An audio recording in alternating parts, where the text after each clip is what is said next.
సేతు పుస్తకాలు ఎవరెవరు చదివారు? సేతు పుస్తకాలు అందరూ చదవాలి. అర్థమైనా అర్థం కాకపోయినా పుస్తకాలు చదవాలి, చదువుతూనే ఉండాలి. అర్థం కాలేదా, అరే నాకు ఎందుకు అర్థం కావట్లేదు అని చెప్పేసి ఇంకా ఇంకా చదువుతూనే ఉండాలి. ధ్యానం చేస్తుంటే బుద్ధి పెరుగుతుంది, మనం బుద్ధుడు అవుతాము అని అన్నారు పత్రిజీ. సో మనం ధ్యానం చేస్తుంటే బుద్ధి పెరుగుతూ ఉండాలి. బుద్ధి పెరుగుతూ ఉంది అంటే అన్నీ అర్థం చేసుకోగలుగుతున్నాము అని అర్థం. మనకి జనరల్గా ఇది నాకు అనిపించింది, నేను చెప్తున్నాను.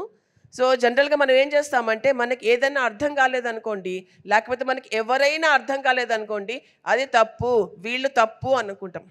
మనకు అర్థం కాలేదు కాబట్టి. ఎప్పుడైతే మనకి అర్థమవుతామో అన్నీ కరెక్ట్గా అనిపిస్తుంది, అన్నీ రైట్ అనిపిస్తుంది, ఏది రాంగ్ లేదు అని అనిపిస్తుంది.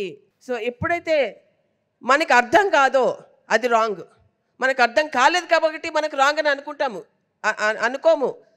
మనకు అర్థం కాలేదని ఫస్ట్ యాక్సెప్ట్ చేయము, అది రాంగ్ అంతే. నాకు అర్థం కాలేదని మనం యాక్సెప్ట్ చేయము. వేరే వాళ్ళు నాకు అర్థం కాలేదు కాబట్టి వాళ్ళు రాంగ్ అని అన్నారు, వాళ్ళు రాంగ్ అంతే.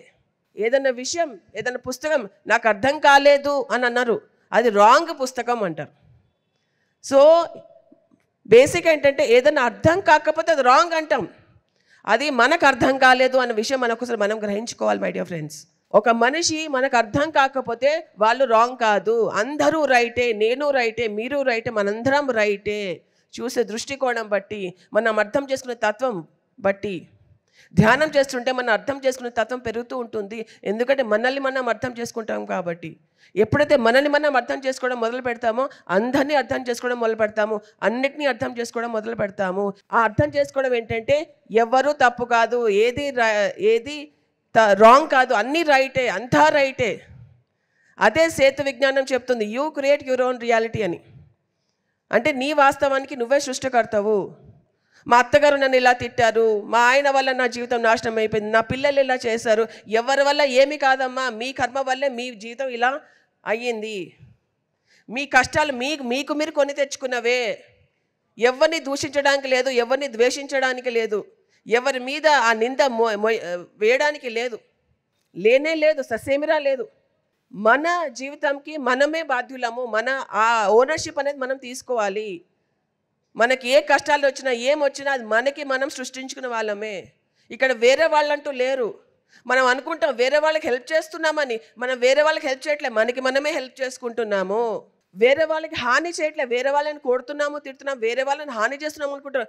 ఎవరికి హాని చేయట్లే, మీకు మీరే హాని చేసుకుంటున్నారు అని పత్రిజీ ఇప్పుడే చెప్పారు. మనం ఎప్పుడు నేర్చుకుందాం, ఎప్పుడు పాటిద్దాం. మనం ఏదో వేరే వాళ్ళు చేసుకుంటే ఏదో ఫేవర్ చేస్తున్నాం అనుకుంటాం.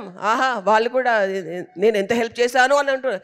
ఎవరికి హెల్ప్ చేయట్లే, నీకు నువ్వే హెల్ప్ చేసుకుంటున్నావు, నీకు నువ్వే హాని చేసుకుంటున్నావు. నీకు నువ్వే ఉద్ధరేదాత్మన ఆత్మానం అన్నారు, అవునా కదా? మరి దాని అర్థం ఏంటో తెలుసుకుందాం. ఇంకా ఇంకా డీప్గా స్పిరిచువాలిటీలోకి వెళ్దాం.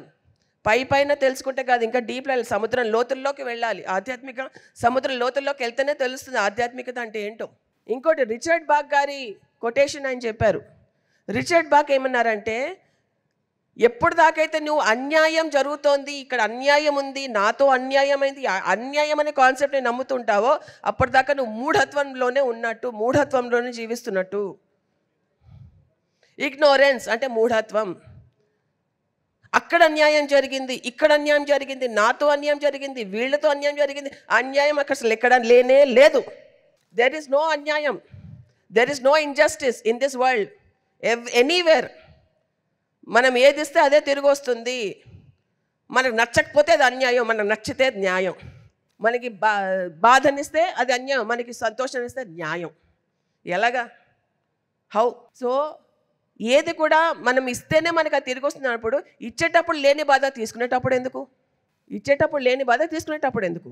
సో ప్రతిదీ కూడా మనము చాలా జాగ్రత్తగా ఉండాలి. You create your own reality. నీ వాస్తవానికి నీవే సృష్టికర్తవు, ఎక్కడ అన్యాయం లేదు. ఇది మనకి సేతు మరియు రిచర్డ్ బాక్ ఇచ్చిన సందేశాలండి. ఒకసారి రిచర్డ్ బాక్కి, సేతు గారికి ఒకసారి చప్పట్లు కొడదాం. మరొకటి, ఇవాళ రమణ మహర్షి గారి జయంతి అండి. ఇవాళ రమణ మహర్షి గారి జయంతి. ఆయనకు ఒక్కసారి మనం నమస్కరిస్తూ ఆయన జ్ఞానాన్ని విజ్ఞానాన్ని ఆయన యొక్క సారాన్ని మనందరికీ అందించిన ఆ మహాగురువుకి మనము ఒక్కసారి గట్టిగా చప్పట్లు కొడదాం. రమణ మహర్షి గారికి జై. ఆయన కూడా ఇదే చెప్పారు, మౌనము ధ్యానము ద్వారానే నిన్ను నువ్వు తెలుసుకుంటావు. ఎప్పుడైతే నిన్ను నువ్వు తెలుసుకుంటావో నీకు అన్నీ అర్థమవుతాయి. ఎక్కడ అన్యాయం లేదు, ఎక్కడ రాంగ్ లేదు, ఎక్కడ ఏమీ లేదు అని. అంతా ఎప్పుడైతే మన మూఢత్వాన్ని నేను అర్థం చేసుకుంటామో అప్పుడే మనకు అన్నీ తెలుస్తాయి. నాకు అర్థం కాలేదు అని అనండి, అది రాంగ్ అని అనకండి. నాకు అర్థం కాలే, అర్థం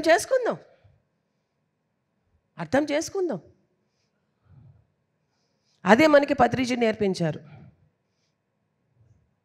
సో ఇంకో మెసేజ్, ఇంగ్లీష్లో మెసేజ్ చెప్పాలా వద్దా? నేను చెప్పను. ఇంగ్లీష్లో మెసేజ్ ఏంటంటే, చావు ఉందబ్బా,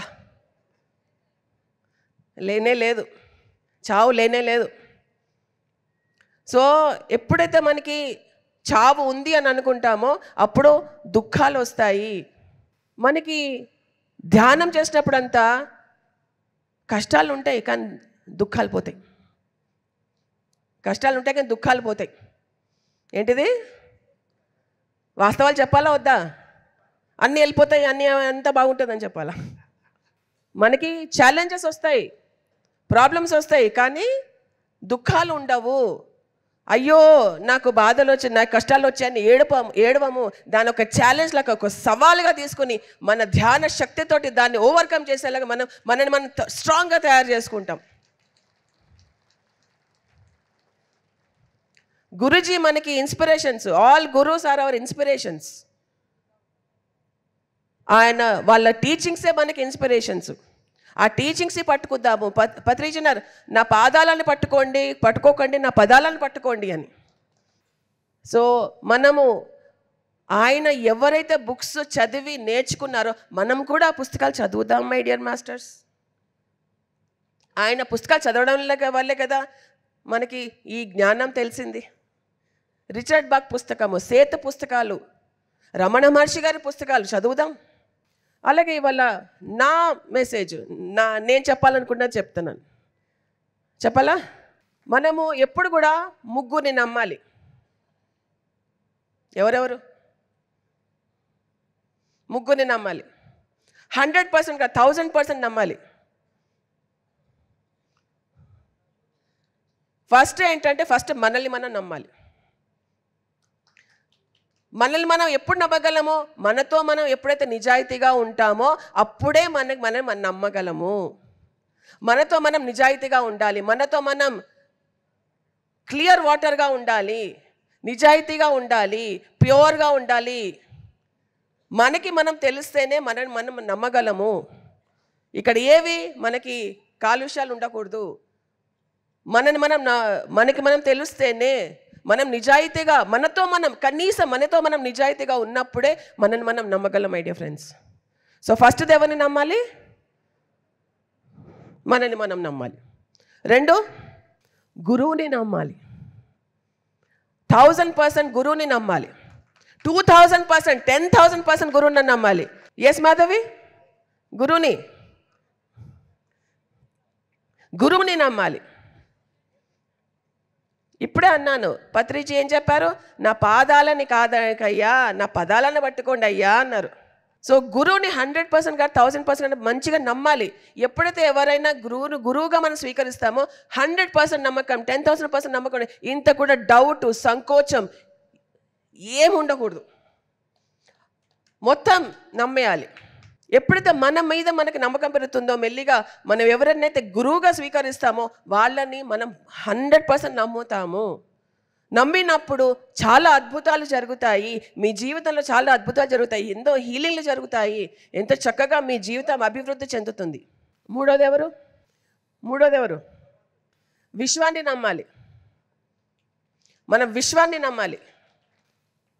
ఏదైనా కానీ మనం విశ్వాన్ని నమ్మాలి. మనం చేసే పని మనం చెయ్యాలి, చేతగలిగినంత మన సాధ్యమైనంత చెయ్యాలి. మిగతాది విశ్వం మీద వదిలేద్దాం, అది ఎప్పుడు ఇస్తుందో అప్పుడు ఇస్తుంది. విశ్వాన్ని డౌట్ చెయ్యకండి. విశ్వాన్ని doubt don't distrust the universe, trust the universe. The universe మీకోసమే ఉంది, మీకు సహకారం చేయడానికే ఉంది. దాని మీద డౌట్ పడకండి, విశ్వాన్ని మీద డౌట్ పడకండి. ఎప్పుడైతే మనం ధ్యానం చేస్తామో మనము ఆ విశ్వం మీద ఎక్కువ మనము ఆ ఫెయిత్, ఆ ట్రస్ట్ అనేది నమ్మకం పెట్టుకోవాలి. అలా మనం విశ్వం మీద నమ్మకం పెట్టుకోండి. మనం చేయగలిగితే 50% మనం చేయగలిగితే చేసి 50% విశ్వం మీద పెట్టుకుందాము. చేతనైనంత, ఎంత సాధ్యమైతే అంత చేద్దాం. నేను ఇక్కడ కూర్చుని కళ్ళు మూసుకుని నాకు ఆకలి అవుతుంది, అన్నం కావాలి, ఆకలి అవుతుంది, అన్నం కావాలి, ఆకలి అవుతుంది, అన్నం కావాలి వస్తుందా? రాదు. ఏం చేయాలా? ఆలుగడ్డ కట్ చేసుకోవాలి, పప్పు ఉడకబెట్టుకోవాలి, అన్నం పెట్టుకోవాలి, అప్పుడు నా ఆకలి తీరుతుంది. సో మనం చేయవలసింది చేస్తే ప్రకృతి లేకపోతే విశ్వం మనకి సహకరిస్తుంది. బాగుందా? సో ముగ్గురిని మనము నమ్మాలి. ఫస్ట్ మనల్ని మనం నమ్మాలి, రెండోది గురువుని నమ్మాలి.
My dear friends, my dear masters, my dear gods,